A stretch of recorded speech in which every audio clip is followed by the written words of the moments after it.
Oi, gente, bom dia. Sejam todos bem-vindos. Hoje é quinta-feira, dia 23 de janeiro. Olha como é que está a nossa cidade de Goiânia nessa manhã de quinta-feira.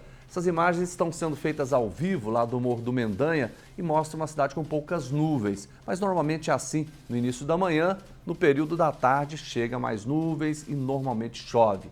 Você está começando comigo o nosso programa Agora Goiás, mostrando também a T63, daqui a pouco tem Goianão. Tem muitas informações para você, a gente vai falar de saúde pública, a gente vai falar de concurso, vai ter futebol, você não pode perder. O nosso programa realmente está cheio de novidades, por isso fique com a gente a partir de agora.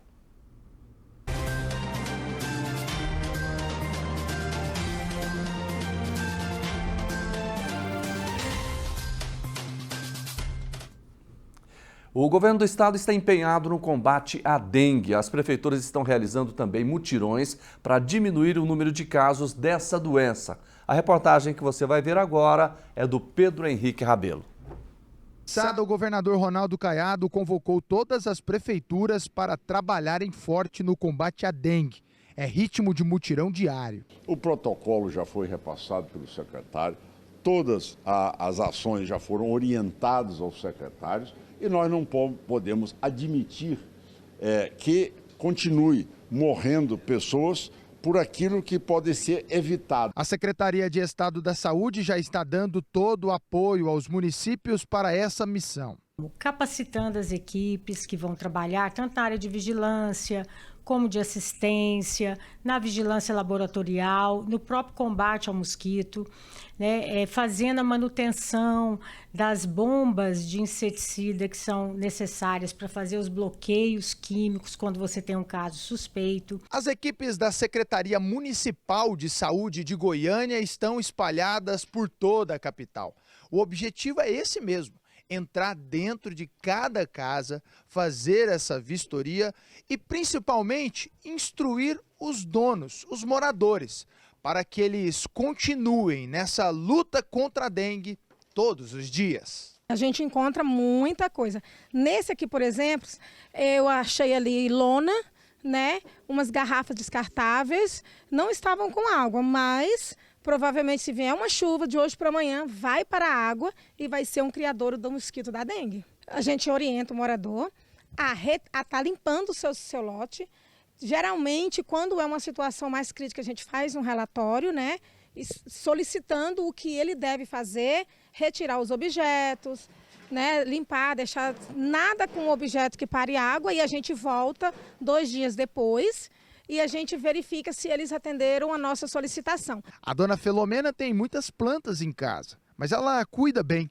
A equipe de vigilância não encontrou nenhum foco de dengue. Se eu vejo uma tampinha, que às vezes um refrigerante, eu viro ela assim, ó. Não deixo. Essa vistoria é todo dia? Eu faço todo dia. No ano passado, o Goiás passou pela maior epidemia de dengue já registrada no estado. A secretaria alerta para a necessidade de vacinação. A demanda é destinada para crianças e adolescentes de 6 a 16 anos. Então é importante que a população que tem crianças e adolescentes nessa faixa etária observe o cartão de vacina. Se não tiver feito nem a primeira dose, leve para fazer. E se tiver na época de fazer a segunda dose, que leve também essas crianças e adolescentes.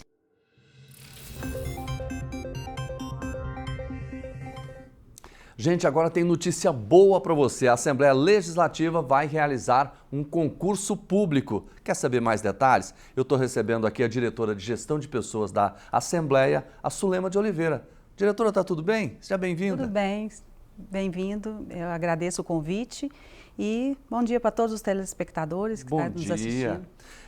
Diretora, são quantas vagas que vão ser oferecidas? Nós temos 101 vagas nessa primeira etapa, porque o presidente, anteriormente, ele tinha divulgado que seriam 150 vagas, mas agora, nesse primeiro momento, a gente resolveu fazer com 101 e, posteriormente, vem mais vagas. Não necessariamente vão ser somente essas 49. Tá. 101 vagas. Para quais as funções? Olha, nós temos bastante diversificada as funções. Temos analista administrativo, que vai ser de curso superior. Temos as áreas de analistas focados em contabilidade, direito, Tem áreas para TI também, analistas de TI, desenvolvedor de sistemas, policial legislativo, que tem uma quantidade grande de vagas, né? E alguns técnicos de refrigeração, de som, audiofonia. Estou olhando aqui, tem fotógrafo, tem economista. Sim, tem economista. Então, assim, a casa está precisando desses servidores e a gente está divulgando desde agora para que todo mundo se prepare e tenha tempo para fazer essa prova com tranquilidade. Diretor, eu estou vendo aqui que alguns são de curso superior, mas tem também para pessoas que não têm curso superior? Sim, tem também esses de técnico que são para nível médio, né? Nível médio. Isso, e posteriormente, na segunda fase, a gente vai ter outros também de nível médio e nível superior. Mas as pessoas vão estar perguntando, como é que eu faço já para inscrever? Já tem alguma coisa pronta, o edital está lançado ou ainda não? Não, ainda não. A gente terminou essa fase, que existe uma comissão formada, né? E a comissão terminou essa fase de levantamento dos dados, das necessidades que a Assembleia precisa, e agora estamos na fase de contratação da banca. E aí a expectativa é que o edital saia até julho, né? E que a gente tenha provas em outubro e novembro. Então, ainda esse ano, o concurso vai ser realizado? Ainda esse ano, as provas já vão ser realizadas e a gente, na expectativa de, em seguida, já começar a chamar. Então, quem sabe as pessoas podem já, os aprovados até esse ano, começar a trabalhar. De repente, às vezes, até dá tempo, né? Vamos contar. Mas é bom lançar antes, né, diretora? Porque aí as pessoas começam a se preparar. Tem muitas que já estão se preparando, gosta de concurso, né? Quem não tiver, já pode começar. Sim, muitas pessoas às vezes deixam para se preparar somente depois que sai o edital, né? E agora a gente divulgando antes, elas têm essa oportunidade de se preparar antes para chegar lá mais afiada. Nesse caso aqui, diretora, tem assim o salário mais baixo, o salário mais alto, até a senhora tem esses percentuais? Mais ou menos. Mais ou menos. A gente sabe que o nível superior vai ficar num salário base, né? Que a gente fala o salário base, mais ou menos uns 10 mil. E o nível médio, mais ou menos, uns 7 mil. Isso é o base, mas aí tem as gratificações de aperfeiçoamento. Salário bom, ótimo. Bom. Agora a senhora falou também que vai ter um outro concurso, é? Sim, o presidente já se comprometeu que as demais vagas ele vai ofertar em 2026. Nós teremos outro concurso ainda na gestão do presidente Bruno. Um esse ano e o outro no ano que vem. Isso. Tá certo, olha que bom, gente. Vamos até repetir, olha, são 101 vagas, é isso, né? 101 vagas. Olha, para auxiliar administrativo, tem área de direito, contabilidade, informática, fotografia, economia, muita coisa, né? Policial legislativo, técnicos em refrigeração, técnico em gravação de som, né? Sim. Ou seja, você pode escolher a que você quiser estudar e se preparar. Sulema de Oliveira, diretora de Gestão de Pessoas da Assembleia Legislativa, eu quero muito te agradecer pela participação com a gente aqui. Vamos voltar outras vezes, quando tiver o edital pronto. Isso, a gente volta para dar mais informações. Tá certo. Com certeza. Obrigado, viu? Muito obrigada a vocês, um bom dia. Um bom dia para você. Bom, gente, nós estamos aqui com o nosso programa Agora Goiás e a gente vai falar de um assunto sério. É importante que você tenha a noção da questão do afogamento, que é a principal causa de morte entre crianças de 0 até 4 anos de idade. E no verão, que nós estamos, né, mês de janeiro, muita gente ainda está de férias, essa ocorrência aumenta, já que muitas pessoas procuram rios, córregos, represas para se refrescarem por conta do calor.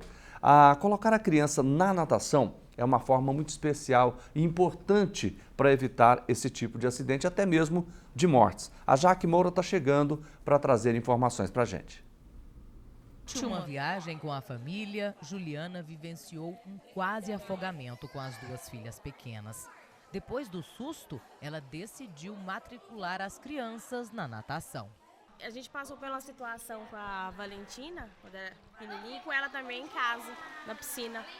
Aí a gente decidiu por causa disso, porque para ter mais cuidado, para aprender a nadar, para não ter o perigo de afogar em casa, né? A gente gosta muito de viajar e gosta de água, as meninas, para ficar mais tranquila, né? A Valentina está adorando a experiência. Porque é muito legal. Segundo o Ministério da Saúde, cerca de 20 pessoas morrem afogadas no Brasil todos os dias. Dessas, 3 são crianças. O afogamento é a principal causa de morte acidental de crianças entre 1 e 4 anos de idade. Em Goiás, só em 2024, foram 28 casos de afogamento e 4 óbitos. Acaba aumentando o risco de ocorrência de afogamento envolvendo crianças e realmente a incidência também dessas ocorrências, né, nesse período de férias, porque as crianças estão mais presentes em casa ou as famílias estão buscando mais locais que tenham água, balneários que tenham represas, clubes, né? Então, essa procura maior por esse ambiente aquático aumenta também a quantidade dessas ocorrências. Engana-se quem pensa que os acidentes acontecem só em ambientes aquáticos, como mar, rios e cachoeiras. A maioria dos casos de morte e lesões por afogamentos acontecem em casa e na presença de adultos. Por isso, a natação nos primeiros meses de vida é fundamental para evitar futuras tragédias com a água. A criança tem que aprender a nadar desde seus primeiros anos de vida, então a família que tem condições de colocar numa escola de natação, coloque, porque isso pode fazer a diferença entre a vida e a morte no caso de afogamento. E também, Jaqueline, é muito importante que os pais conheçam os procedimentos de primeiros socorros em caso de afogamento para fazê-los até a chegada do Corpo de Bombeiros. Nesta escola de natação, as crianças aprendem técnicas para cada estilo, além de conhecer os próprios limites e respeitar isso. Primeiro passo é a gente fazer uma aula adaptativa com a criança para que ela consiga realmente entender o que é o corpo em relação à água. Então é uma aula de adaptação. Depois a gente passa para o segundo passo, que é uma aula de iniciação, que vai aprender as técnicas, braçadas, pernadas, e depois a gente vai inserindo para a criança, no sentido de uma aula infantil, a segurança aquática e a aula técnica. A Maia, por exemplo, tem 5 anos e nada desde os 7 meses. O que parece uma diversão é uma segurança para ela. Eu gosto de nadar na piscina para mim não ter medo de nadar na piscina.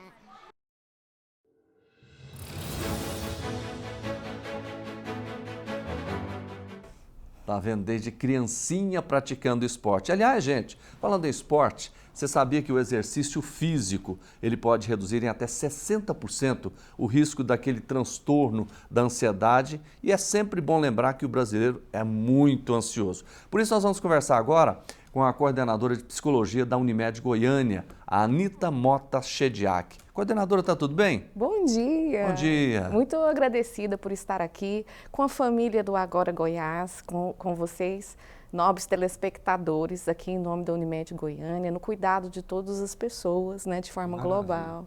Já percebi que a senhora não é uma pessoa ansiosa. Não. Chegou com um sorriso, eu sou com feliz. Alegria. Mas eu posso colocar uma coisa que eu acho Pode. interessante instruí-los, porque a ansiedade ela não é uma doença, porque nós precisamos levantar da cama para aqueles momentos de compromisso, nós precisamos nos planejar, né, ali de forma neurológica são as funções executiva, autorregulação, no planejamento do que nós precisamos estudar e fazer. De toda forma, quando a ansiedade ela está elevada ou ela está aquém, caracteriza-se um transtorno de ansiedade. É onde acomete ali o adoecimento da pessoa. Antes da gente chegar no exercício físico, eu queria que a senhora explicasse para a gente por que o brasileiro é tão ansioso. Isso. O que acontece? A ansiedade ela vem ligada na questão do adoecimento mental, que também está coadunado com a questão física, questão global da saúde. A gente não pode falar de saúde mental sem falar de uma saúde global da pessoa, porque é biopsicossocial, é multifatorial. Então, o brasileiro, retomando, muito bem colocado, ele tem buscado que ele continua num estado emocional de isolamento, de excesso de informações, e isso vem acontecendo desde o acometimento ali, Covid, 2020. Nesse sentido, o que acontece? Nós deixamos de interagir. Foucault, por exemplo, ele traz que nós somos seres sociais de interação. Se você parar para pensar, como que tem sido a vigência brasileira? Pequenas ilhas dentro dos seus próprios quartos, nós deixamos de nos comunicar de formas mais efetivas e diminuímos também as práticas esportivas. Há um cuidado, uma nova visão cultural global no sentido de Instagram, no sentido de influenciadores, que tem aspectos positivos, mas também negativos. Quando você, por exemplo, vai num restaurante ou está num lugar, as pessoas não estão conversando olhando mais nos olhos. Situações que antes eram percebidas dentro de transtornos, como TEA, que é tão e precisa ser muito divulgado, ele vem sendo visto em sintomas que são desligados realmente à questão do TEA.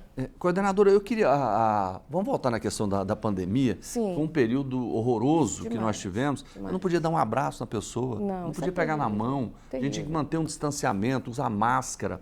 Bom, aquilo passou, né? Graças a Deus. Sim, Mas a gente ainda sofre por conta daquele período? Claro, as escolas estão passando por situações de grandes desafios, tanto é que houve a questão de tirarem os celulares, né? De proibir os celulares. A senhora achou uma medida boa? Eu achei prudente. Por quê? Porque as crianças precisam aprender a brincar, a correr, a olhar. A alfabetização, eu também sou pedagoga, tá?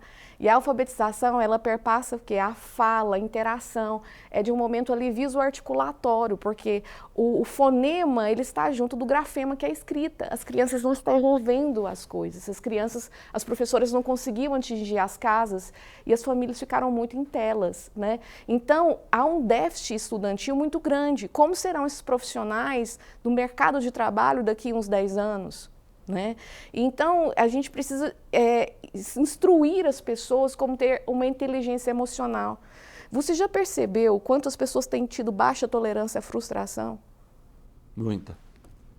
E eu queria saber exatamente isso. De que forma, por exemplo, o exercício físico atua para que possa diminuir a ansiedade? Um hormônio, ele é significativo em relação à ansiedade, chama cortisol. Quando nós estamos inundados de cortisol, somado a alimentos que são extremamente inflamatórios ao organismo. E o que acontece? Nós adoecemos. Né? O esporte ele vem trazendo ali serotonina, endorfina, que são neurotransmissores responsáveis pelo nosso bem-estar. E são importantíssimos. E nós estamos deixando de fazer isso para muitas vezes estarmos com telas azuis, que são celulares, estarmos acometidos com prazeres muito rápidos, que entram ali no campo dopaminético, que ficamos ali acostumados às coisas muito fast food, fast tudo, sem tolerância à frustração. Se eu não tenho esses mecanismos como autorregulação... Como é falta de tolerância à frustração? Eu não quero que nada me desagrade, eu não aceito nada diferente de mim. E isso é muito ruim, porque eu não trago a riqueza da diferença. Né? Enquanto coordenadora, eu precisei e preciso continuamente estudar questões de gestão de pessoa, por exemplo. Né? E a gente fala ali em psicologia positiva sobre a questão de forças de caráter. As pessoas são diferentes, as riquezas, as dores, o que elas enxergam. Você passou por processos de vida que eu não passei. E vice-versa, aqui também. E a sua forma, às vezes você tem um irmão ali na sua família, que é o seu irmão, e vocês sentam ali no momento do Natal e um traz uma lembrança que o outro não vê da mesma forma. E tá tudo bem. Só que quando a gente soma essas forças de caráter, a gente desenvolve e as pessoas estão cada vez mais distanciadas e com baixa tolerância à frustração. Posso te devolver? Não aceita muito pensamento diferente? Não, e aí como que eu cresço sem dificuldades? Então, como é que a gente... Eu estou pensando no Brasil, do ponto de vista partidário, ideológico. Sim. As pessoas não aceitam muito. Isso, é um momento polarizado, porque eu acho que isso é um reflexo também, se a coisa é muito polarizada, ela está muito adoecida. Todo excesso, ele vai denotar o quê? Uma falta. Se as pessoas se percebem, se as pessoas se compreendem, eu posso aprender de um novo lugar, eu posso captar de uma forma, de um filtro ali, sem pensar que eu detenho o saber absoluto. O ser humano, ele é reflexão, ação, reflexão para toda a vida. Ele não é uma contingência ali que foi acabada e cristalizada. A gente se ressignifica com os nossos processos e supera. A crise para a psicologia ela é muito importante, porque ela não deflete, acabou aqui, ela mostra um novo porvir. Por isso que é importante nós ensinarmos aos nossos filhos, nós ensinarmos e também aprendermos acerca do que? Da inteligência emocional, acerca das diferenças, acerca de como podemos construir pontes em vez de muros e guerras. Né? Nós precisamos respeitar as decisões, as posições alheias e tirarmos ali o que é necessário para uma construção conjunta.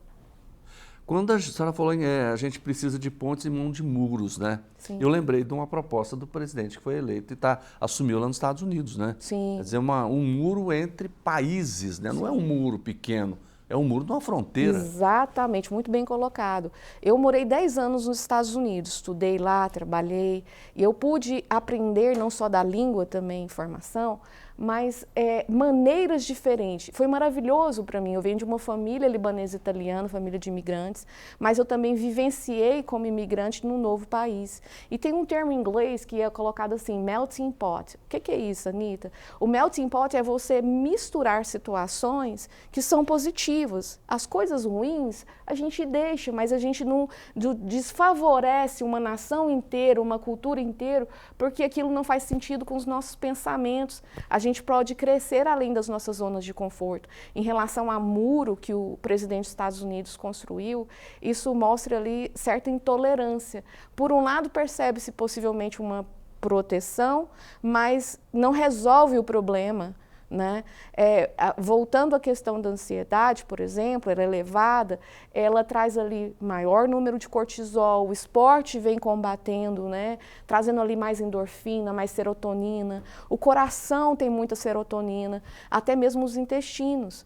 E aí como que a gente faz? É buscando contato, é o olhar nos olhos, é o diferencial. Sabe aquelas coisas simples que são mais da terrinha? Eu adoro o povo mineiro, eu acho eles maravilhosos. Goiano, nosso pique ninguém ganha. Mas é maravilhoso por quê? Porque eles são muito aprazíveis, eles acolhem, né? E é o simples. Então, até o Instagram tirou o filtro, você já percebeu? Sim. Porque isso diz respeito à saúde mental. Vamos viver o real, a genuinidade, a simplicidade, conexão. Não é verdade? Verdade. A coordenadora, nós estamos falando aqui, a senhora cuida da parte de psicologia da Unimed. Sim. A senhora diz que a ansiedade não é uma doença. Não. Mas pode virar. Sim. Agora, a Unimed ajuda de que forma quem quiser tratar? A Unimed, ela tem um olhar muito humanista e ela traz profissionais excelentes nos seus escopos. Tanto cooperados e toda a rama ali que vem de modos profissionais ali na Unimed Goiânia, traz ali o olhar em cuidados preventivos também, que temos vários programas, e também os atendimentos psicológicos, psiquiátricos, de forma online, de forma presencial, grupos com exercícios físicos. Alguém aqui em algum momento já viu a turminha correndo de verdinho aqui nas avenidas, né? Os ciclistas, coral. Então, a Unimed ela não pensa de uma forma somente restrita, ela traz uma amplitude, cuidando não do adoecimento, ela trata o adoecimento, mas ela cuida de forma preventiva, né, instrumentalizando todas as pessoas, seus pacientes. Eu queria muito agradecer a participação da coordenadora de psicologia da Unimed Goiânia, Anitta Mota Shediak. Um abraço para você. Satisfação, agradeço grandemente por estar aqui, muito Também honrada. aprendi muito hoje. Obrigada, uma troca. Obrigada. Um grande abraço para você, vamos seguindo. Você está acompanhando com a gente aqui o nosso programa Agora Goiás.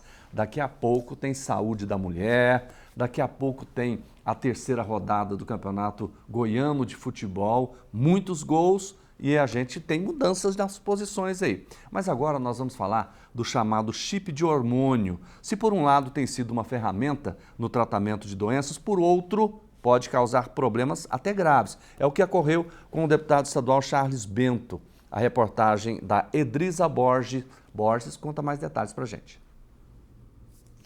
Conhecidos popularmente como chips da beleza, têm sido motivo de preocupação entre os profissionais de diversas áreas. Os implantes estão sendo cada vez mais prescritos para tratar problemas como obesidade, menopausa e baixa libido. Porém, em muitos casos, podem trazer perigos gravíssimos à saúde. E foi o que aconteceu com o deputado estadual Charles Bento. Em entrevista à TV Assembleia, ele conta que começou a utilizar os dispositivos para controle hormonal e em apenas um mês percebeu dificuldades para enxergar. Não foi aprovado pela Anvisa, não foi à toa, né? É porque ela já não foi aprovada porque realmente tem reações adversas. Quando utilizado talvez em pequena quantidade, pequena dosagem, talvez não seja tão prejudicial, mas em grande quantidade eu acredito que foi o que aconteceu comigo. e que eu fiquei acometido aí, perdi aí 90% da visão do olho esquerdo e do olho direito eu estou enxergando em uns 40%, 50%. A oftalmologista que acompanha o caso do deputado explica que uma inflamação provocada pelo excesso de hormônios foi o que causou a perda parcial da visão de Charles Bento. Quando inflama essa camada, que é a coroide, essa camada inflama, ela fica como se fosse chorando atrás da retina. Então a retina descola, mas um descolamento, vamos dizer assim, clínico, um descolamento seroso, né? Então foi isso que aconteceu com ele. A coroide inflamou, descolou toda essa retina, inflamou a íris também, inflamou a parte da frente do olho e de trás do olho. Com isso, quando ele chegou para mim, já estava perdendo a visão por esse motivo. A especialista fala sobre o tratamento que o parlamentar está fazendo e alerta quanto ao uso dos dispositivos. Quando a pessoa tem um déficit de um hormônio pontualmente e tem que fazer aquela reposição pontual, ela pode até fazer, né, com um médico especialista, no caso o endocrinologista, e esse médico vai estar capacitado a fazer essa reposição pontual. Agora, esses tipos da beleza que você melhora tudo, melhora a sua energia, sua vontade de malhar, seus músculos, né, vão melhorar também, né? Então, assim, sua força vital vai melhorar, só que é um custo muito alto para a saúde, vai inflamar seu corpo todo. O tratamento continua e o deputado segue confiante nos resultados. Eu acredito que é um pouco demorado, mas se Deus quiser eu vou voltar a enxergar. Talvez não seja igual antes, mas se der para mim continuar pelo menos a dirigir e olhar no meu celular, que a minha maior preocupação é justamente essa, ver a mensagem dos meus eleitores e responder.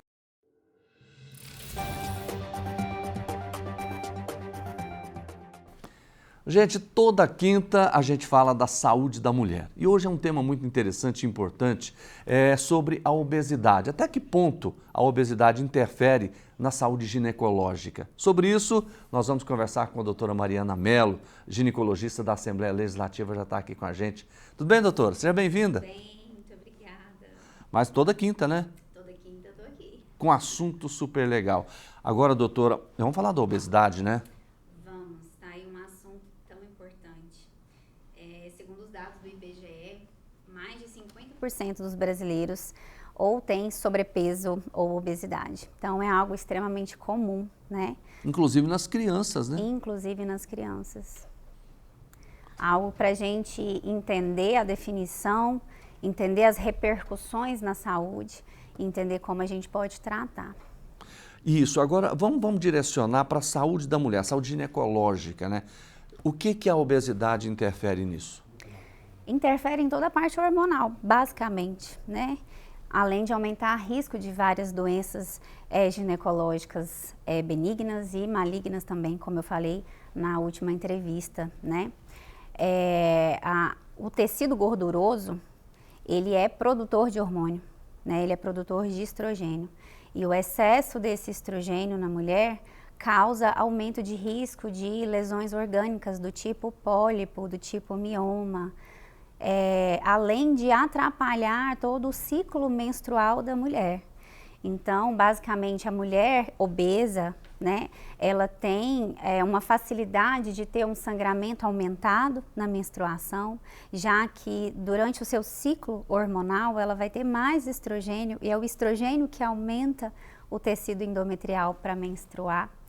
E também, em contrapartida, essa mulher com sobrepeso, obesidade, ela tem uma tendência à anovulação, por conta do aumento de insulina que o nosso pâncreas produz e atrapalha o funcionamento do ovário. Então, o famoso ovário policístico, né, tão comum, né, entre as mulheres, parte da fisiopatologia do ovário policístico, se não a principal, é pelo aumento da insulina, aumento de peso. O que é o ovário policístico, doutora?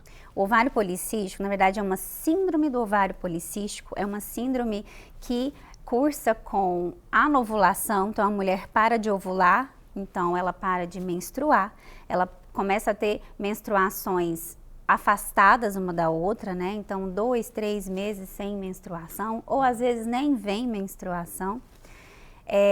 O segundo critério diagnóstico é excesso de hormônios masculinos.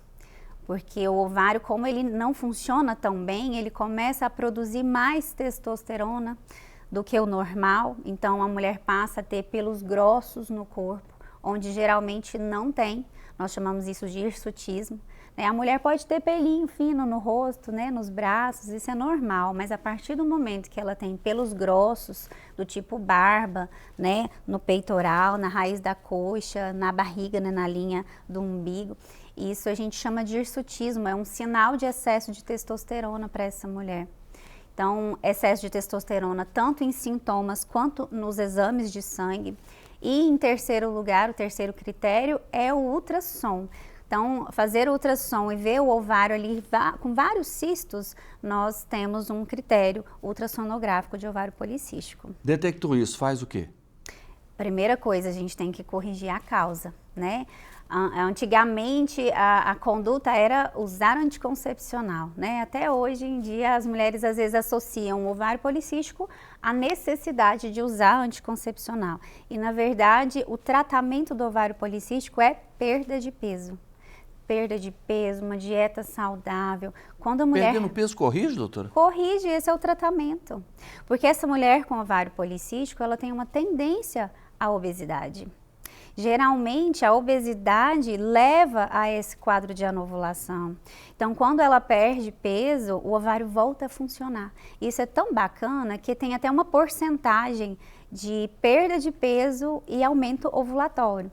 Então, a mulher perde peso, a fertilidade dela volta. Pois é, eu queria tratar desse assunto. A mulher que está com obesidade, está acima do peso, isso interfere na fertilidade dela? Completamente. Não só relacionado à ovulação, mas também à qualidade da ovulação. Porque às vezes ela até ovula, mas ela não tem uma produção legal de progesterona, né, na segunda fase do seu ciclo. Além disso, o tecido gorduroso, ele libera muitas citocinas inflamatórias, né?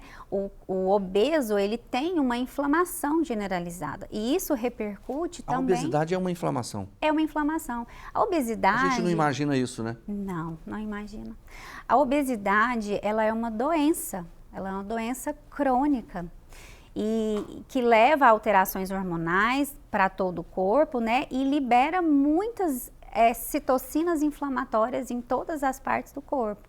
E isso acaba repercutindo também na ovulação, na qualidade do óvulo, na qualidade ali da embriogênese, né? Então, a mulher precisa perder peso. Agora, nesse caso também, eu estou pensando na questão do risco oncológico. Tem também? Tem também, porque como eu falei, como o tecido gorduroso, ele produz um excesso de estrogênio, essa mulher é como se ela estivesse usando estrogênio por fora. Então, a obesidade, ela aumenta o risco de neoplasias relacionadas ao hormônio. Então, o câncer de mama, né?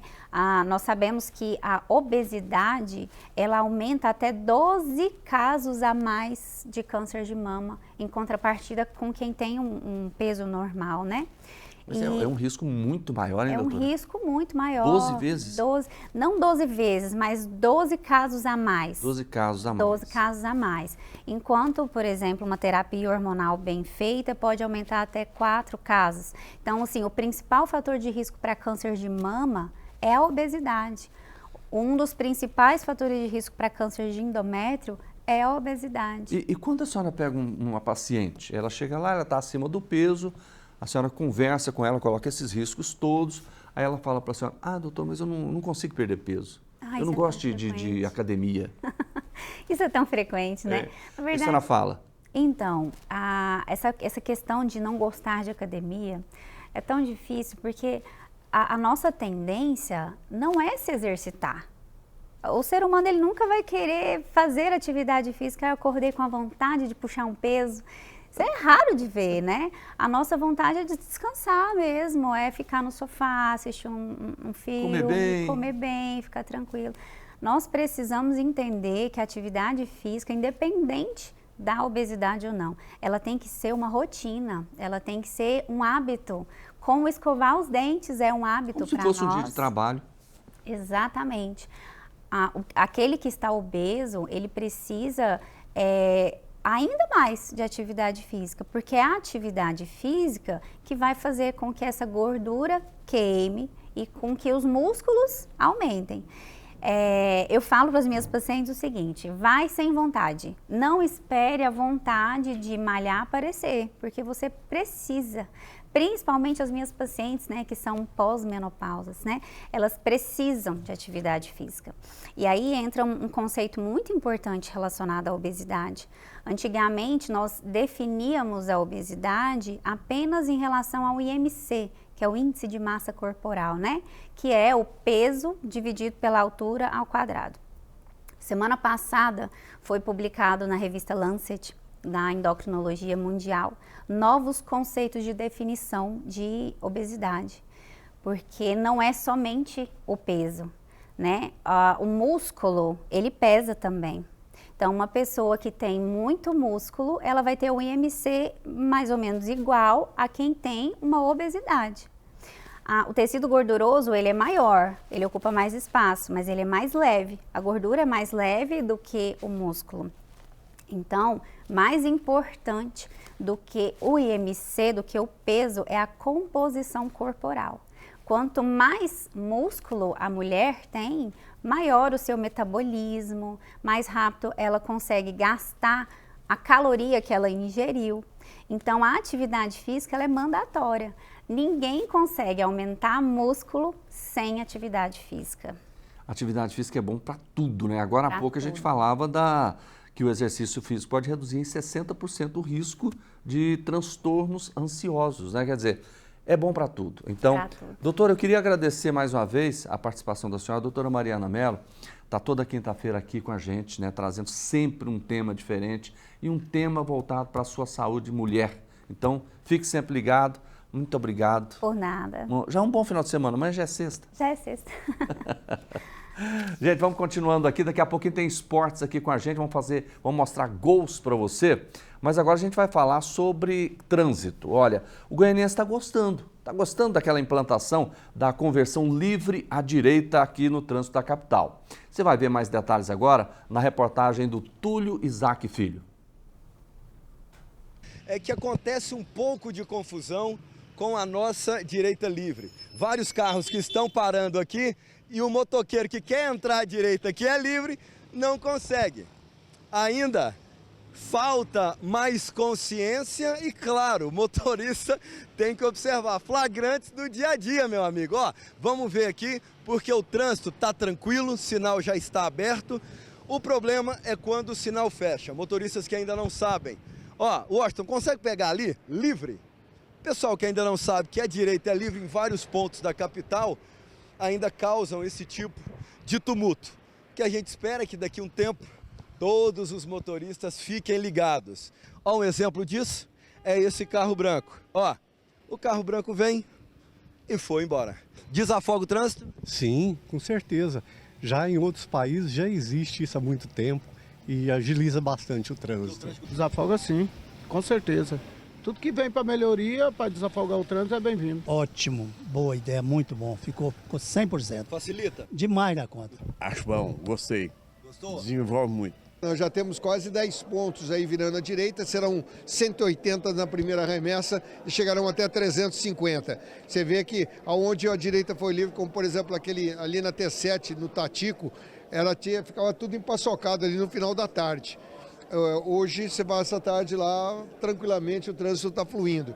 Então, em muitos outros lugares também está acontecendo a mesma, é o tempo de se fazer a sinalização. E a partir do final de março aí, nós teremos a direita livre com o sinal fechado. Ou seja, olhou para a esquerda, não vem carro, não tem pedestre na faixa e pode fazer a conversão à direita. Que você tem. Gente, já estou pedindo a sequência, sabe de quê? Dos gols, porque ontem teve mais uma etapa, mais uma rodada do Campeonato Goiano, né? Foram 5 jogos, mais de 10 gols, né? Graças a Deus os artilheiros estão acertando a pontaria. Isso é muito importante, né? Tem gente que não conseguiu ganhar nada até agora, tem gente que começou a vencer. Ou seja, esse é o Campeonato Goiano da terceira rodada. Hoje a gente encerra ela com Vila Nova e Goianésia jogando lá no Oba, tá certo? Mas vamos fazer o seguinte, vamos avaliar essa terceira rodada. Eu estou recebendo aqui com muito prazer meu amigo Renato Sobrinho. Renato Sobrinho, bom dia, você está bem? Bom dia, Jordevar, bom dia a todos que estão acompanhando essa programação maravilhosa aqui da nossa TV Assembleia Legislativa. Você gostou da rodada de ontem? Uma rodada interessantíssima, viu, Jordevar? Primeiro porque marcou o reencontro do Goiás com a vitória no campeonato estadual, né? Isso não acontecia há algum tempo. Há de se lembrar que o Goiás, no último campeonato, foi eliminado pelo Goiânia. Claro, não foi derrotado em 2024, o 0-0 saiu nos pênaltis. Naquela ocasião, invicto, viu, Jordevar? Invicto. Só que ontem o reencontro de Goiás com Goiânia deu ruim pro Goiânia. Tá certo. Kennedy, o que você tem pra gente? Pode colocar que nós já vamos começar a comentar aqui, porque a gente tem gols, a gente tem tabela de classificação, isso é muito importante para que a gente já possa ir. Vamos começar com esse aí. Goiás e Goiânia na Serrinha. Exatamente, o Goiás abriu o placar, e vocês sabem quem é? O uruguaio Facundo Barceló. Facundo. Até então, mal na partida, o Regis fez a finalização, o goleiro do Galo soltou, e ele, oportunista, pegou o rebote. Daí, não contente, Jordevar, sabe o que ele fez? O quê? Outro gol. Mais um. De cabeça aí, ó. E o Goiás... Ele é baixinho, né? Baixinho. Aí foi o cruzamento do lateral William Lepo, que inclusive conseguiu cruzar uma bola, né, rapaz? Coisa inédita. E o Barceló foi lá e fez o gol, cumprimentou o goleiro. O jogo ficou 3-0, né? 3-0. O Goiás fez tudo que precisava na primeira etapa e depois ainda teve a oportunidade de fazer mais esse gol aí, ó, na finalização do Rodrigo, volante que veio do Vitória. O Rodrigo Andrade, ele fez o gol. Então, 3-0, um placar assim absoluto, tranquilo, os primeiros 3 pontos do Goiás. O Goiás tinha empatado com o Craque em casa na rodada anterior. Sim. E agora venceu, chegou a 4 pontos na competição. Pois é, você acha que o Goiás se acertou? Tá achando o caminho? É o caminho. Pelo menos uma coisa a gente pode notar. O Goiás, quando conseguiu jogar na primeira etapa, ele fez os gols, aí depois é natural, né? Aliviou, tirou o pé. O Goiânia não teve forças e mais uma derrota, né? O Goiânia acumula, né? Até agora não pontuou em 3 rodadas, 3 derrotas. A situação do Galo é preocupante. Pode custar a cabeça do técnico? Pode. Eu não diria que talvez o técnico não, até porque também é o seguinte, ele perdeu um jogo que era, vamos dizer, era normal que ele pudesse ganhar, que seria justamente contra a ABCAT, né? A Associação Beneficente de Catalão e de Ouvidor. Muitos chamam de o ABCAT, porque é uma associação. Então a ABCAT de Ouvidor acabou vencendo o Goiânia na estreia. Os outros jogos do Goiânia, não dá para cravar contra o Atlético, contra o Goiás, não dava para dizer que o Goiânia era favorito pelo investimento, pela estrutura e por tudo que representam os dois favoritos aí ao título, né? O Kennedy, nós temos os gols também lá do Atlético? Temos sim, rapaz, você fala o Kennedy. Tá atento esse Kennedy. Craque e Catalão, Craque e Atlético Goianiense lá em Catalão. Esse é o gol do Rai Ramos, lateral que veio do São Paulo, era do Ceará. Olha que cobrança, hein? Que isso, hein? Bola bateu lá no travessão, o goleirão. Foi um golaço. Você sabe que eu gosto de gol de falta porque a gente quase não vê mais, né? É raro, né, Jordevar? Você não tem batedor de falta mais? Exatamente. As pessoas precisam, os atletas precisam treinar isso, né? Bateu muito bem. Aí quando você vê isso aí, você lembra de quem, hein? Rapaz, desse jeito aí dá para lembrar do Juninho Pernambucano, do Marcelinho Carioca, né, do Zico. São os grandes nomes. Do Éder. Aí, ó, olha o gol. Zenon. Tanta gente bateu falta com qualidade, né, rapaz? E aí você tá vendo o gol do em... Pilar, que não é o de Goiás. Aqui em Goiás, depois a gente vai falar dos gols de Goiás. Aí o Craque empatou? Craque empatou, 1-1. Olha só. Em contra-ataque, o zagueirão do Atlético deu o bote errado lá, né? Ficou no meio do caminho. Não estava impedido, não. Não. A bola veio para trás. Você pode observar lá, deu de lado, cobertura. E aí o Shailon tentando chegar ainda, mas não deu. Esse jogo que teve a transmissão aqui da TV Alego, né? Uma belíssima transmissão. Lá, a TV Assembleia Legislativa. Exatamente. A narração perfeita do Vitor Roriz, comentários do Elias, ex-jogador do Atlético, e também estava aqui conosco, além do nosso Daniel Santana, o César Moura, secretário de Estado de Retomada, que é gente da melhor qualidade, atleticano de 4 costados. Esse goleirão falhou aí, hein? Falhou. Se for jogar, né, o goleirão do Craque é o Clériston. Esse aí é o típico do... Ele tinha que ter colocado para o lado, né? Foi mão de alface, vamos dizer na gíria popular. Se deixasse bater no peito dele, ia para fora. Exato. Aí teve um pênalti em favor do Craque, que acabou empatando a partida 2-2. Eu quero te perguntar, o Craque jogou bem ou o Atlético nesse finalzinho aí acabou falhando? Não, o Craque jogou bem. É sempre muito difícil jogar lá no estádio Genervino da Fonseca, que a gente estava vendo ali, a Arena Rifértil, gramado encharcado, pesado, né? Eu vi lá. Muito. Esse Catalão sofreu ontem. Ontem o nosso Lucas Nogueira estava lá, coitado, ficou molhadinho, né? Porque é o repórter de campo, esse não tem jeito, molha mesmo. Mas muita chuva. No Instagram os estragos da chuva. Exatamente. E é claro que o estádio Sofreu também, sofreu muito, né? Muito. Vamos fazer o seguinte, então, 2-2. 2-2. O Atlético chegou ao seu 5º ponto no campeonato. Vamos lá, então, vamos falar dos resultados todos para a gente avaliar. A Aparecidense venceu a Jataiense por 3-0 jogando em casa. Recuperação da Cidinha, né? Que até então estava... O Inhumas está imbatível. É a sensação do campeonato. Isso. Inhumas 1-0 em cima da ABCAT. Exatamente. A Associação Beneficente. Craque 2-2 contra o Atlético. Goiás venceu o Goiânia por 3-0. O Goiatuba jogando em casa perdeu para o Anápolis por 1-0. Tá aqui, ó. A classificação atualizada, né? Você imaginava, Jordevar, quando iniciou o campeonato, o Inhumas, rapaz, um time de investimento modesto, mas de um povo que gosta de futebol, o presidente Paulinho gosta muito de futebol, o prefeito Zé Sado está sempre lá no estádio acompanhando tudo, Zico Brandão, que teve troca de iluminação, ficou bonita. Eu quero ir lá no Zico Brandão, viu? Bacana. Olha aí, o Inhumas sem perder nenhum invicto, tem 9 pontos, então vamos lá. Primeiro Inhumas, segundo Aparecidense, terceiro Atlético, quarto Anápolis, quinto Goiás, Vila está na 6ª posição, mas joga hoje em casa. Isso. Jataiense 7º, Goiatuba 8º, ABCAT 9º, Craque 10º, Goianésia 11º, Goiânia 12º. Agora hoje tem Vila e Goianésia. Goianésia, exatamente. Por isso o Goianésia ainda tem um jogo a menos que o Goiânia. O Goiânia é o lanterna, né? E o Goianésia enfrenta o Vila Nova. O Goianésia que trocou de treinador, né? Saiu o Augusto Facina, que fez 2 derrotas, e assume o comando hoje, estreando contra o Vila Nova, o treinador Márcio Goiano. Há quem diga que sempre em estreia de treinador o time reage. Será o Vila Nova que tem aí a obrigação? Não vou dizer que é a obrigação, mas a expectativa pelo grande que é, pelo favoritismo que tem, pelo elenco que montou, de vencer essa partida e ficar ali próximo aos primeiros colocados. Se o Vila vencer, ele assume a vice-liderança com 7 pontos ganhos. Porque o Vila Nova, até agora, ele tem uma vitória e um empate, não perdeu. Exato, não perdeu. E vai jogar em casa. Joga em casa, diante do seu torcedor, no Estádio Olímpico da Paranaíba, a partir das 19h30. Ah, vai ser no Olímpico.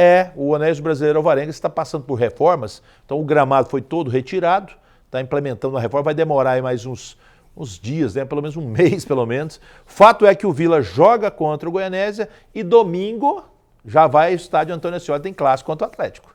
Olha, hoje então, 7h30 no Estádio Olímpico ali da Paranaíba, vai ter Vila Nova e Goianésia.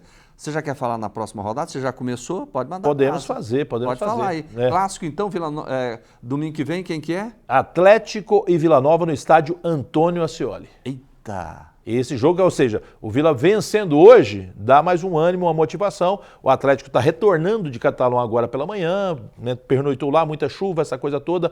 Vem e o Atlético já foca no clássico contra o Vila. Eu não tenho aqui os demais jogos, vocês ficam na cabeça, claro, pela... Eu vou te ajudar. Vamos lá.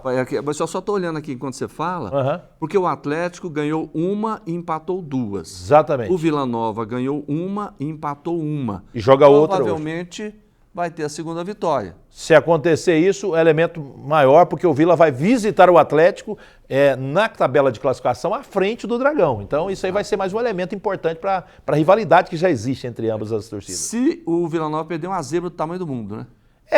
Principalmente porque o time do Goianésia até agora não disse que veio, né, Jordevar? Um time que não deu certo pela formatação, perdeu para o Inhumas em casa e depois perdeu fora. Você sabe que essa próxima rodada ela tá muito interessante. Ó, eu vou falando aqui, você vai comentando. Por exemplo, o Goiânia, que não ganhou de ninguém, vai jogar com a Aparecidense. Com a Aparecidense. Exatamente. Sábado, 4h. Estádio Olímpico da Paranaíba, jogo de vida ou morte. Esse jogo, até agora, o Goiânia, né, teve a estreia, foi fora de casa. Perder fora de casa, vamos dizer assim, é um resultado normal. Agora, em casa, contra o adversário que está ali dentro de uma faixa de classificação, que não, né? Claro, o Goiânia está lá embaixo, mas quando começa o campeonato, o Goiânia fala assim, eu estou na Série D e a Aparecidense também. Então, é do mesmo nível, nós temos que competir pelo mesmo espaço. Está muito cedo, mas se o Goiânia perder, já pode cair o treinador. Está comprando uma pilha ali para acender sim. O caminho para a segunda divisão. Até porque o Goiânia é SAF agora, né? O Esteval Martins, ex-presidente do Vila Nova, é o atual presidente da SAF e ele está querendo resultado, investe e quer retorno. Anápolis e Goiás. Esse jogo interessantíssimo, estádio Jonas Duarte, não é isso? Isso. Rapaz, esse jogo vai ser porque o Anápolis é o time da Série C do Campeonato Brasileiro, é o representante do estado de Goiás, vem de uma vitória muito boa fora de casa, lá em Goiatuba, não é fácil. Ganha moral, já tinha empatado com o Vila Nova na rodada anterior, então vem muito motivado e a rivalidade é grande. Nós estamos falando do interesse dessa rodada, gente, porque olha só, depois tem Jogando em casa, Jataiense enfrentando o Inhumas. Então, é prova de fogo, porque o Inhumas até agora venceu a de Goianésia e venceu 2 em casa. Vai pegar o time da Jataiense, que é um time arrumado. Né? Perdeu ontem para a Aparecidense, mas é um time que eu vi jogar contra o Atlético no estádio de Antônio Scioli, deu muito trabalho. Todos esses jogos sábado, 4 da tarde, aí vamos para domingo. Okay. Olha o jogo do desespero, né? Goianésia e Goiatuba. E o Goianésia vai ter... Hoje nós vamos saber o que vai acontecer com ele. Se for mais uma derrota, que é o normal, o Goianésia não é favorito contra o Vila Nova. Então, você imagina como é que vai acontecer esse jogo lá no estádio Valdeir José de Oliveira. É igual o do Goiânia, né? Exato, é a mesma situação, desespero. Agora, esse é um jogo caseiro. Abecate e Craque, domingo, 4 da tarde. Você imagina que é tranquilo, né? Uma rivalidade danada, porque Ouvidor e Catalão são cidades muito próximas uma da 12 outra. quilômetros. Praticamente uma dentro da outra, né, ali.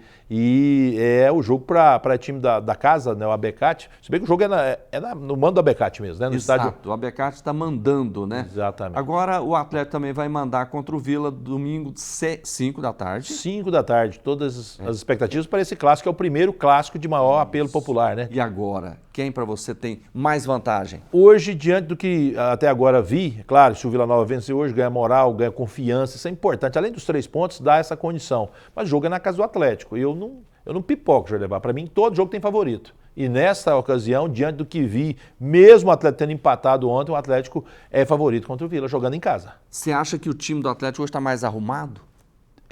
Vamos dizer, os 2 times estão em formatação. O Atlético teve aí alguns jogadores que chegaram, contratou menos, mas o time ainda tem algumas dificuldades. Ontem o Ronaldo, por exemplo, goleiro atleticano, não foi para o jogo. O Anderson estreou e há quem diga que com os pés ele não dá conta de jogar não. É goleiro, tem que jogar com a mão. Teve um lance lá complicado, a situação do Anderson. Agora, vamos ver. Para mim, o time do Atlético tem uma condição melhor diante do seu estádio, do seu torcedor. Então, assim, é pequeno favoritismo para o Atlético. Renato, daqui a pouco tem mais, né? Daqui a pouquinho, às 11 horas, hoje o nosso fogão sentiu a de 70, né? Tá no departamento médico. Hoje está no DM. Tá, mas aí nós estaremos aqui com o Túlio, enfim, com o Adelso, todo o timaço aqui do Alegre Esportes a partir das 11 da manhã. O Hugo está com desconforto muscular. Sentiu no aquecimento, você já viu como é que é, né? É craque, né? É isso aí. Renato, obrigado, viu? Eu que agradeço pela oportunidade. Você aqui com a gente, pra gente falar de futebol. Tamo junto, sempre que precisar à disposição. Tá bom? Valeu. Olha, e com isso a gente vai encerrando o nosso programa dessa quinta-feira, mas é sexta, né? A gente vai estar aqui ao vivo às 9 da manhã com Agora Goiás. Canal 3.2, TV Assembleia Legislativa, não perca, a gente está transmitindo o Campeonato Goiano de 2025. Abraço para você, fiquem todos com Deus.